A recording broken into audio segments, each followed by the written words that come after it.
और हर कोई उसकी बस तारीफ करता था। भूषण के पास भले ही अपने खाने को कुछ ना हो, लेकिन वो दान पुण्य करने में कभी पीछे नहीं हटता। एक रोज सुबह सुबह भूषण खाना बनाकर जैसे ही खाने बैठा, उसके दरवाजे पर एक भिखारी का आना होता है। कुछ खाने को दे दो बेटा, कल से भूखा हूँ, कुछ खाया पिया ही नहीं है, अब तो चला भी नहीं जा रहा। अरे काका अंदर आइए, आप मेरे साथ बैठ के खाना खा लीजिए। अरे इतने खाने से मेरा पेट नहीं भरने वाला। कोई बात नहीं, मैं आगे मांग कर खा लूंगा। तुम खाना खाने बैठे हो तो खा लो। अच्छा काका, ये सारा खाना आप ही खा लीजिए, मैं भूखा रह लूंगा क्योंकि रात में मैंने खाना खाया था। इतना कहकर भूषण अपनी थाली उस भिखारी की तरफ बढ़ा देता है। भिखारी भी खाना देखकर दोनों हाथों से जल्दी जल्दी खाने लगता है और खाना खाने के बाद भिखारी भूषण को ढेर सारा आशीर्वाद देते हुए कहता है, भगवान तुम्हें हमेशा खुश रखे बेटा। तुमने अपने हिस्से का खाना मुझे खिलाया है। आजकल ऐसे दानवीर लोग मिलते ही कहाँ हैं। तुम्हारा भला हो। इतना कहकर भिखारी वहाँ से चला जाता है, लेकिन भूषण को भी भूख लगी थी। अब वो रसोई में जाकर रसोई में रखे डब्बे को देखने लगता है, जिसमें अन्न का एक दाना नहीं था। चलो कोई काम देखता हूँ, कहीं से खाने पीने का बंदोबस्त तो हो जाएगा। बस उस बेचारे का पेट भर गया, मुझे बहुत सुकून मिल रहा है। अब भूषण घर से निकलता है, तभी उसे गांव का मदन लाल देखकर अपनी पत्नी से कहता है, अरे कब से ये अनाज की बोरियां मैं अकेले ही उठा रहा हूँ। अभी भूषण को बुलाता हूँ, तुम देखना वो कैसे मेरी मदद करेगा। उसे तो वैसे भी लोगों की मदद करने का भूत सवार है। खुद भले ही जेब में फूटी कौड़ी न हो, लेकिन बड़ा दानवीर बनता है ये भी। अब मदन लाल भूषण को आवाज लगाकर बुलाता है, अरे क्या हाल चाल है मदन भाई, सब ठीक तो है ना? ये अनाज की बोरियां खेतों से ला रहे हो क्या? अरे हाँ हाँ, खेतों से अभी 10 बोरियां और लानी है, लेकिन मैं बहुत ज्यादा थक गया हूँ। तुम थोड़ा हाथ बटा देते तो मेरा काम जल्दी हो जाता। अरे क्यों नहीं, चलो चलो, मैं आपके साथ मिलकर खेतों से आपके घर तक बोरियां पहुंचवा देता हूँ। बड़ा ही बेवकूफ है और इससे बेवकूफ बनाना भी आसान है। चलो इसी बहाने मेरी मदद हो जाएगी और थोड़ा आराम भी मिल जाएगा। इतना कहकर मदन लाल भूषण से अब कई सारी बोरियां खेत से घर रखवाता है, लेकिन भूषण तो भूखा था, उसे भूख भी बहुत तेज लग रही थी।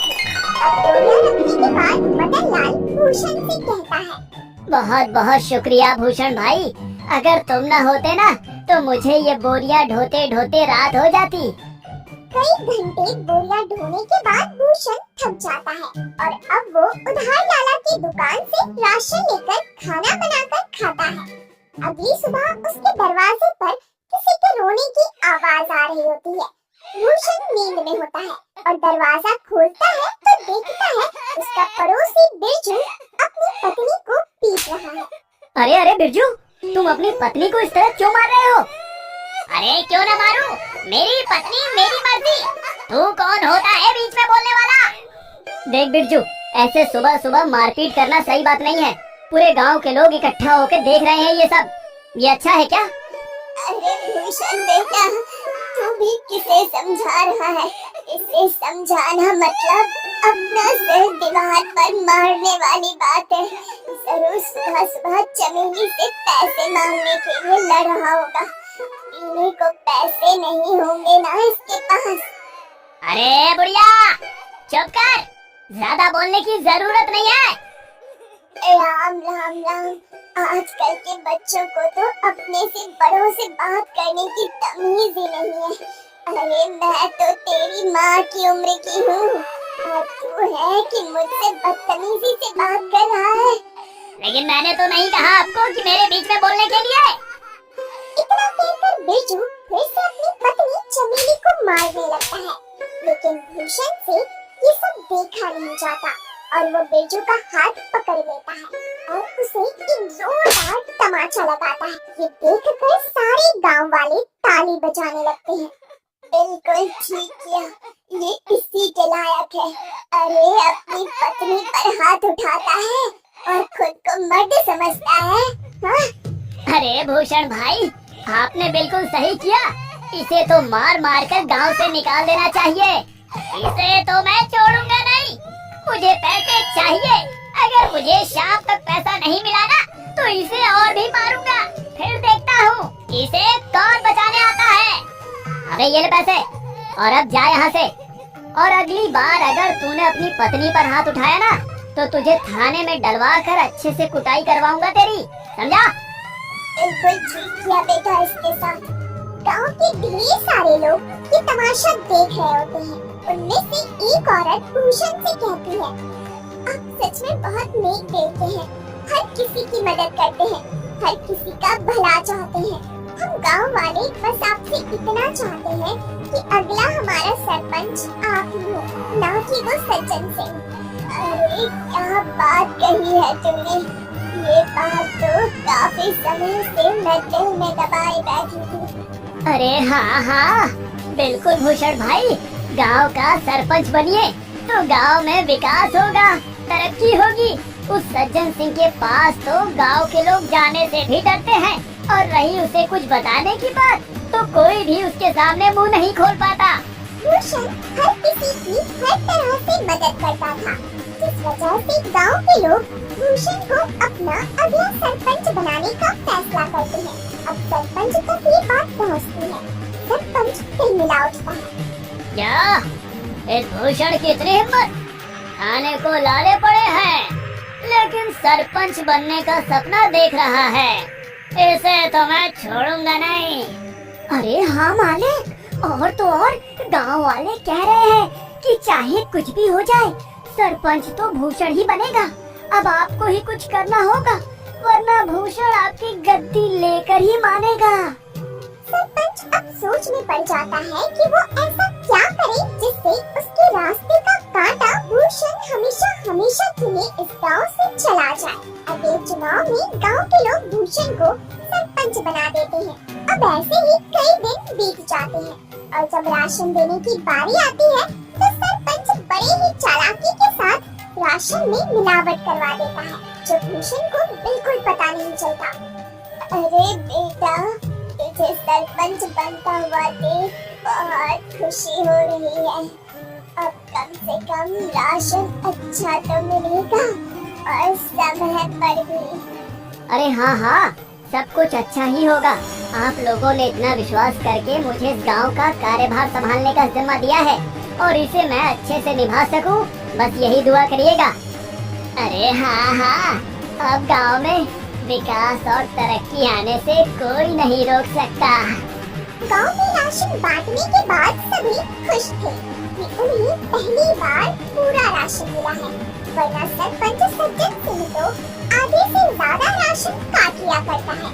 लोगों को राशन मिल चुका था, लेकिन अगले दिन पूरे गांव में शोर मच जाता है कि उनके नए सरपंच भूषण ने मिलावटी राशन दिया है।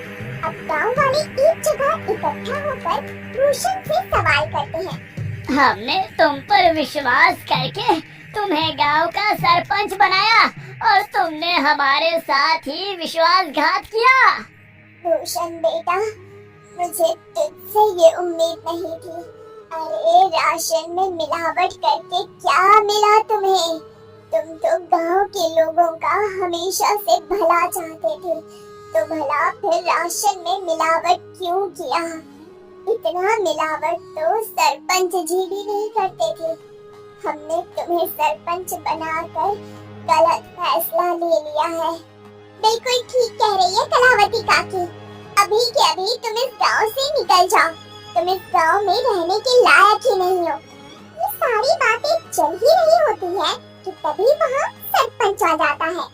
अरे हाँ हाँ, इसे अभी के अभी गांव से निकाल दिया जाए। इस पर विश्वास करके तो हमने बहुत बड़ी गलती कर दी है। अब भूषण को गांव वाले गांव से निकाल देते हैं। सरपंच और उसका नौकर बहुत खुश थे, क्योंकि ये सब किया धरा तो उनका ही था। अब गांव से निकलने के बाद भूषण काफी दूर आ जाता है। वो थक हार कर एक पेड़ के नीचे बैठकर गांव वालों के बारे में सोचने लगता है। जिन गांव वालों का मैंने इतना साथ दिया, खुद से पहले उनके बारे में सोचा, आज उसी गांव ने मुझे निकाल दिया। अरे राशन में मिलावट भला मैं क्यों करूंगा? और अगर मैंने गांव वालों के राशन में मिलावट नहीं की है तो फिर ये सब जरूर सरपंच का काम है। कोई बात नहीं, मेरे इतना कहने पर भी गांव वालों ने मेरा साथ नहीं दिया। मैं इसे कभी नहीं भूलूंगा। इधर सरपंच फिर से अपनी चाल चलता है और गांव वालों का विश्वास जीत लेता है। गांव वाले एक बार फिर सरपंच सज्जन सिंह को अपना सरपंच मानने के लिए मजबूर होते हैं, क्योंकि उन्हें भूषण भी धोखेबाज लगता है। ऐसे ही धीरे धीरे महीना बीत जाता है और भूषण का कहीं अता पता ही नहीं था। एक रोज सरपंच का नौकर जंगल के रास्ते घर आ रहा होता है। तभी वो दो आदमी को बातें करते हुए सुनता है, जो भूषण के बारे में बात कर रहे थे। अब वो नौकर घबराता हुआ घर पहुंचता है और सरपंच से कहता है, मालिक, मैंने दो लोगों को आपस में बातचीत करते हुए सुना है। वो दोनों भूषण के बारे में बात कर रहे थे।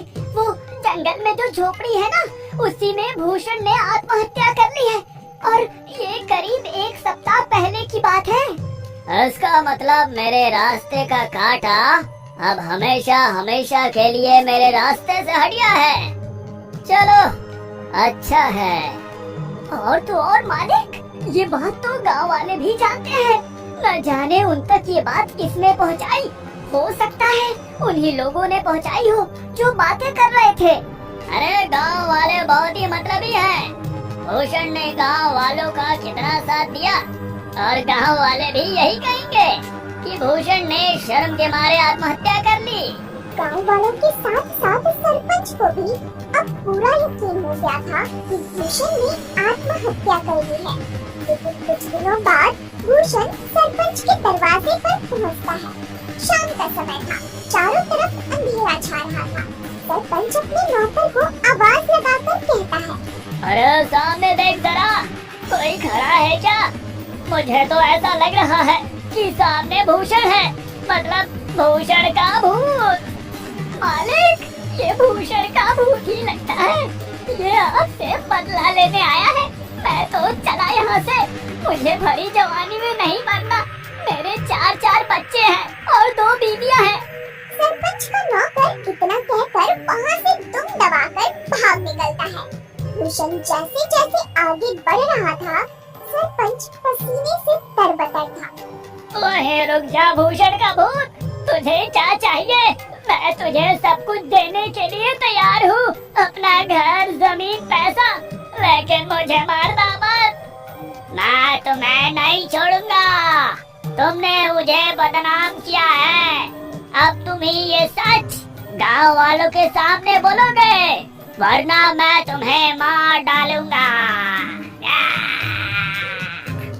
अरे हाँ, मैं गांव वालों के सामने सच को बोलने के लिए तैयार हूँ, लेकिन मुझे मारना मत। अब सरपंच रात के समय ही गांव वालों को इकट्ठा करके सबके सामने सच को बोलता है कि उस दिन राशन में मिलावट उसने और उसके नौकर ने की थी, न कि भूषण ने।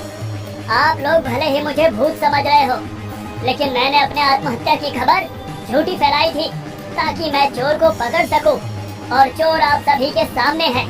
मैंने हमेशा लोगों का भला किया, तभी तो आप लोगों ने मुझे इतने सम्मान और प्यार के साथ दानवीर कहा।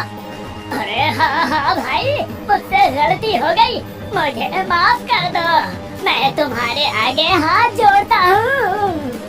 अब उसी वक्त गांव वाले सरपंच को गांव से निकालकर सरपंच की जगह भूषण को गांव का सरपंच बनाते हैं और भूषण से माफी मांगते हैं कि वो सरपंच की बातों में आ गए थे और उन्होंने बिना सोचे समझे उसे गांव से निकाल दिया था।